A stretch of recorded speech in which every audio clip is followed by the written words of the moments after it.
As Ton's phone buzzed, his blood turned to ice. "See you next time." The words on the screen felt like a dark omen. He glanced at Uche and Bimbo, who were both slumped in the back seat, eyes red and faces pale. They hadn't spoken a word since they left the mansion. No one had the strength to break the silence. They drove through the misty Lagos streets, past houses and shops bathed in the faint morning light, barely noticing as the city slowly came to life. Each of them was lost in their own thoughts, replaying the events of the night.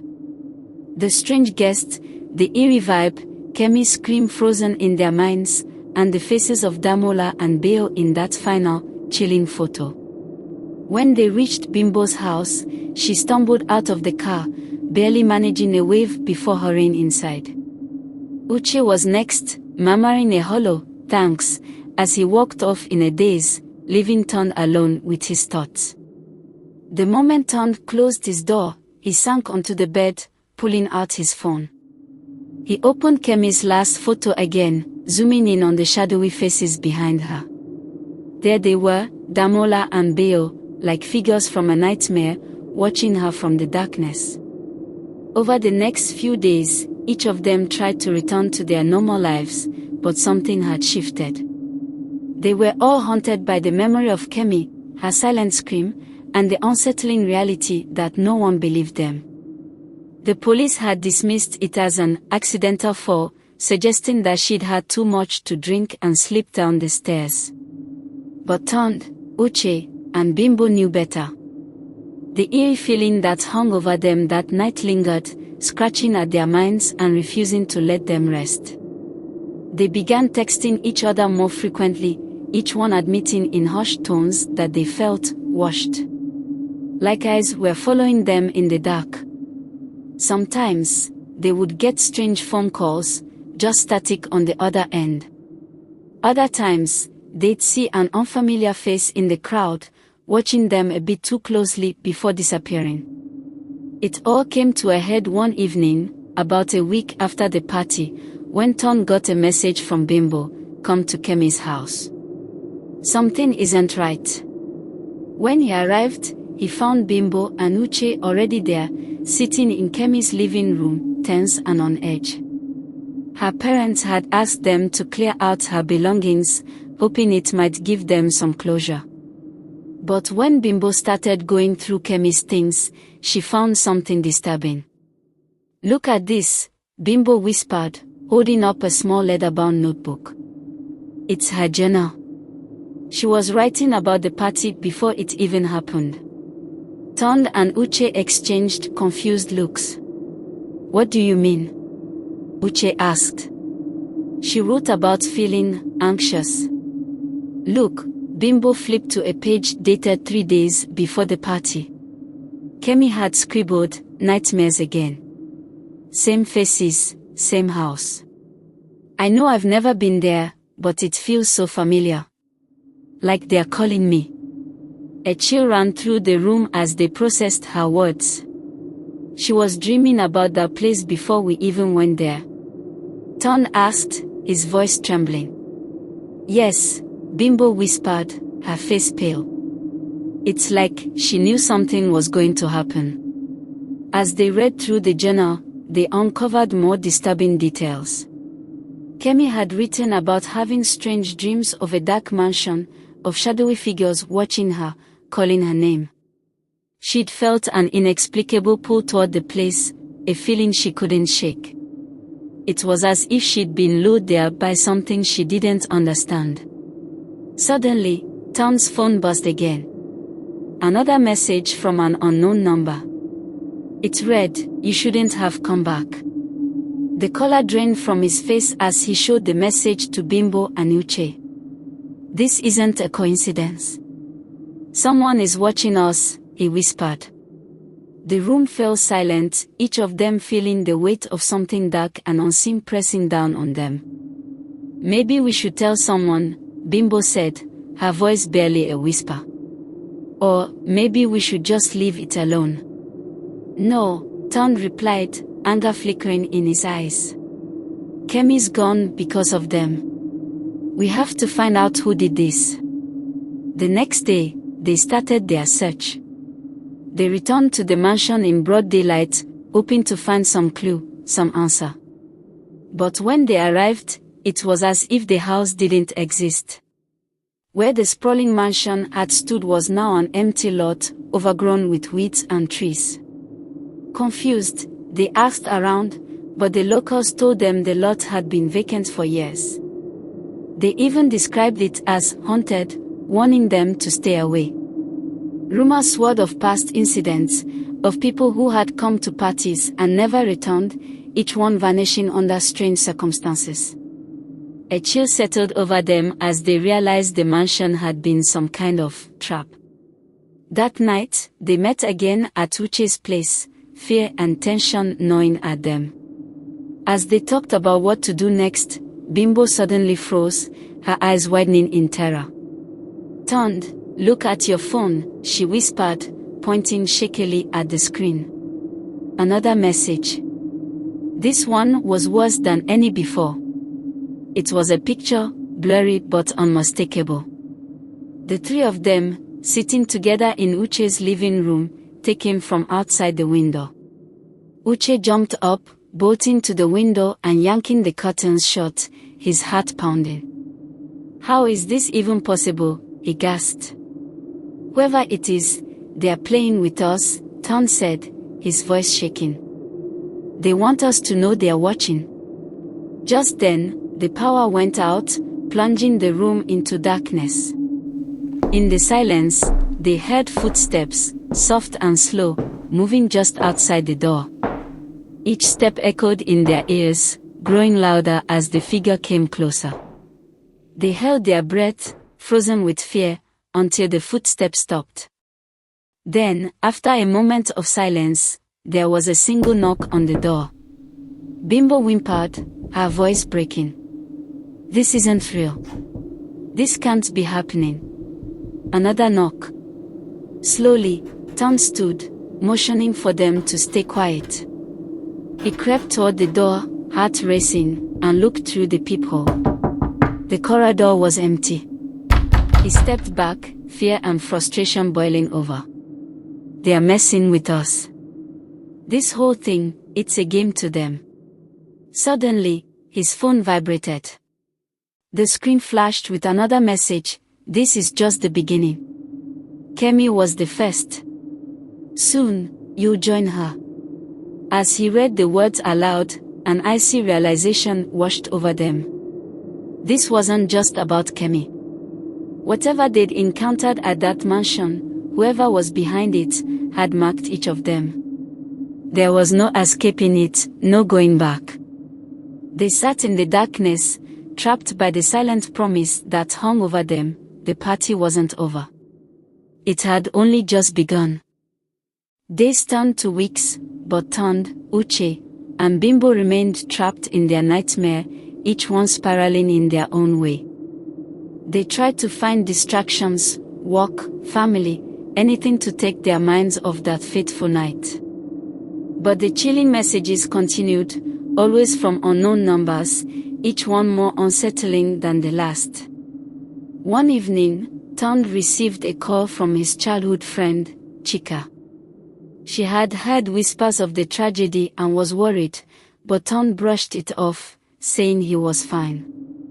When she insisted, he invited her over to talk, hoping the presence of an old friend might lift the weight pressing down on him. As they sat in his living room, Chika's face turned serious. "Tunde, I need to tell you something," she said quietly. "I have a friend, Seyi, who told me something strange about that mansion." "What do you mean?" he asked, feeling the unease rise again. Chika hesitated. Seyi knew someone, a girl named Ife, who went to a party at that same house over a year ago. She disappeared that night, and no one ever heard from her again. Seyi tried to report it, but the police said there was no record of the mansion even existing. Tunde's heart skipped a beat. "That's impossible. We were there. We saw it. Chika looked him in the eyes. I'm telling you, Tunde, that place is not normal. Ife wasn't the only one. Over the years, people have gone missing after attending parties there. My friend says the house appears for a night, hosts a party, and then vanishes without a trace. It's been happening for decades. A chill ran down Tunde's spine. He called Uche and Bimbo immediately, telling them to come over and bring any new information they had. Within an hour, the three of them and Chika were huddled together, the room thick with fear and urgency. As they pieced together what they knew, Uche spoke up, his voice shaking. I went online and found a forum where people talk about haunted places in Lagos. There are stories of a place like this, the phantom mansion, that appears only to disappear again. They say the people who host the parties are not human. Not human. Bimbo whispered, her voice breaking. Then what are they? Uche swallowed hard, unable to answer. The group sat in silence, the shadows deepening around them. They agreed to meet Seyi, Chika's friend, the next day to see if she had any answers. The next afternoon, they met Seyi at a small cafe, a nervous but determined woman with a bundle of old photos and clippings. She looked them over, her expression somber. I knew someone would come looking one day, she said, spreading the photos on the table. This is Ife. She pointed to a young woman with bright eyes and a wide smile. Tunde, Uche, and Bimbo stared at the photo, haunted by the resemblance between Ife and Kemi. Both young, full of life, both with that same spark in their eyes until they disappeared. Seyi flipped through the clippings, revealing stories dating back decades. In each case, people vanished after attending lavish parties in the Phantom Mansion. Each story was similar: strangers invited to an incredible party hosted by wealthy, mysterious figures, the mansion appearing for one night, only to vanish again. Some stories were even accompanied by eerie, blurry photos of shadowy figures and strange lights. Who are these hosts? Bimbo asked, her voice trembling. Why do they keep doing this? I don't know, Seyi whispered, looking at them with wide, frightened eyes. But I think they are looking for something. Or maybe, someone. Just then, Tunde's phone buzzed with another message from an unknown number. He showed it to the group, heart pounding. You're close. But not close enough. A ripple of fear passed over them. Seyi looked down at her phone and gasped. I just got the same message. She looked around nervously. We need to leave. Now. As they scrambled to gather their things, a man at the far end of the cafe stood up, eyes locked on them. He was tall, thin, with piercing eyes and a faint smirk. He looked like he'd been waiting for them, his gaze intense, as if daring them to move. Without saying a word, he walked toward them, each step slow and deliberate. Who is that? Chika whispered, her hand shaking as she clutched her phone. Don't look at him, Seyi warned, her voice barely a breath. Just walk out, now. They moved as one, slipping out of the cafe and hurrying down the street, hearts pounding. They heard footsteps behind them, keeping pace but never closing in. Finally, after a few tense blocks, the footsteps disappeared, and they slipped into an alley to catch their breath. Did you see his face? Uche asked, voice barely above a whisper. I swear, it looked like Damola. Bimbo shook her head. But that's impossible. Damola he wasn't human. A tense silence fell as they realized that the game was far from over. They had attracted the attention of something dark and ancient, something that would not let them go easily. That night, they regrouped at Seyi's house, feeling safer together. She shared a chilling story her grandmother had once told her, of spirits that could appear human, who lured unsuspecting souls to curse gatherings. These spirits thrived on fear, on loss, and they would mark those who resisted, following them through their lives. Your friend Kemi, Seyi began, looking at them with a hollow expression. She was marked. And now, so are all of you. Suddenly, the lights in the house flickered, casting shadows that seemed to move on their own. Tom's phone buzzed with a new message, "Come back. You're almost home." In that instant, the room plunged into darkness. They heard soft whispers filling the air, voices they recognized. Kemi's laugh. Ife's voice, calling out faintly. Then, the soft, mocking laughter of Damola. The lights flickered back on, and standing in the corner of the room was the man from the cafe, his face pale and twisted with an unearthly smile. "You can't run from us," he said, his voice cold as ice. "Your fear makes us stronger. The party never ends, for those who've been invited." In horror, they backed away as he stepped forward, his eyes glowing faintly in the dim light.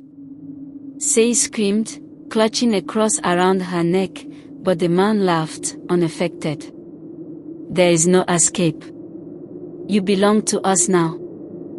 One by one, the lights began to go out again, until they were plunged into total darkness, with only the sound of their own breaths and the fading, mocking laughter echoing around them.